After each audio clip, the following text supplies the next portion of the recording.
Hey, Saleel, I don't know if you know, but do you realize you're on a podcast with the guy who created multi-touch attribution? I am. Okay. So that's why I figured that that would really resonate with you Uh, guys, and you know it really well, good, and your good. listeners probably do as well. Yeah, yeah. Well, I don't know if everybody knows, but yeah, no. For the listeners at least, Rex Briggs is the guy who founded that technology. He did it on behalf of Microsoft, who asked him a question. It's a longer story. I can maybe tell another episode. But and then he eventually brought it to me when I was running the IAB, and we were like, oh my god, if we're going to measure internet going into the future, we got to have a new method because MMM isn't going to do it. How do you think AI shows up in measurement today, Celio? And maybe even maybe if you, to the degree you can, maybe be a little forward leaning about where that works. Like break it down for the listener. Like what should they be looking at? What questions should they be asking? What are they looking for? How does AI really even improve measurement? I'm not sure I totally understand all the applications of that. Yeah.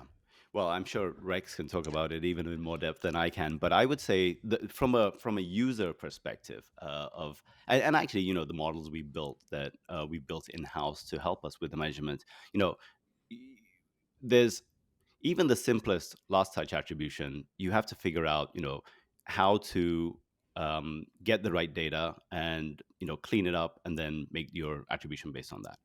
MTA adds the additional complexity, which I don't want to speak when we have the expert here, but really, figuring out which of those channels is getting the right credit and knowing that there's a period of time over which that credit accrues. So how do you allocate the right credit to the right channels and the right touch points in your attribution? But then you go beyond that and you want to measure incrementality of the conversion as well, or whatever action you're measuring through your measurement system. And for that, we have the added complexity that we're dealing with store sales as well as online sales. Mm-hmm. And for a while, the thinking was that all of our performance marketing is really driving our e-commerce sales. And then things like TV and out of home are driving our store sales. The reality is search ads have a huge impact on our store sales just because of Mm-hmm. our huge footprints of 5,000 stores.